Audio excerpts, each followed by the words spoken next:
A new play at Zach Theater this spring tackles once again the thorny question surrounding the torture and murder of Matthew Shepard, a young gay man in Laramie, Wyoming in 1998. The Laramie Project 10 years later tells the story of the town's struggle to live under the weight of nationwide judgment.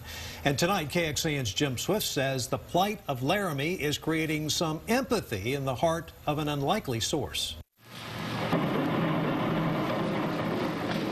For gay people, those of us who are gay in this world, we deal with hate every day. In 2002, actor Jason Williams of Greater Tuna fame brought personal angst to his roles in the Laramie Project.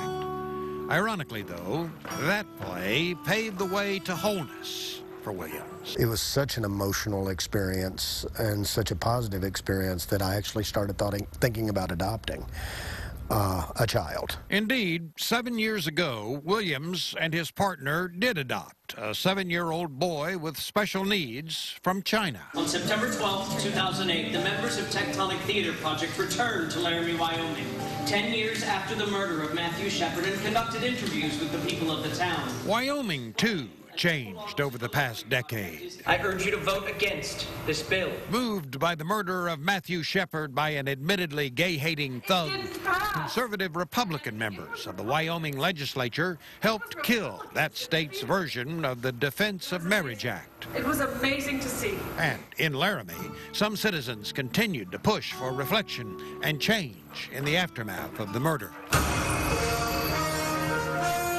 A controversial 2020 news story on the ABC television network prompted many Laramie residents to believe the Shepard murder was not a hate crime at all, but rather a drug-induced robbery that got out of hand.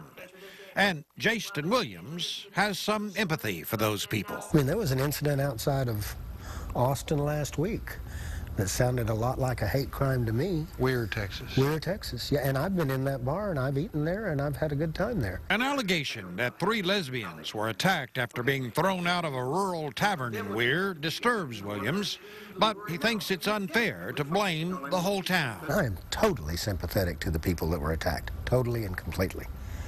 Totally and completely. But again, it's a perfect example of, well, there are just lots of people in the national media who'll say, well, that's Texas. That's who you are, and we know that's wrong. For Williams, we all live in Laramie, Wyoming, and we are all guilty of hate. Yet we are all also capable of overwhelming love, and love does indeed conquer all. Jim Swift, KXAN News. Zach Theater presenting both plays through May the 13th, and on the next 2 Saturdays, the troupe will present Laramie 1 and Laramie 2 on the same day with a dinner break in between. You'll find details and ticket information through a link with this story at our website. Just click on the Austin headlines section at KXAN.com.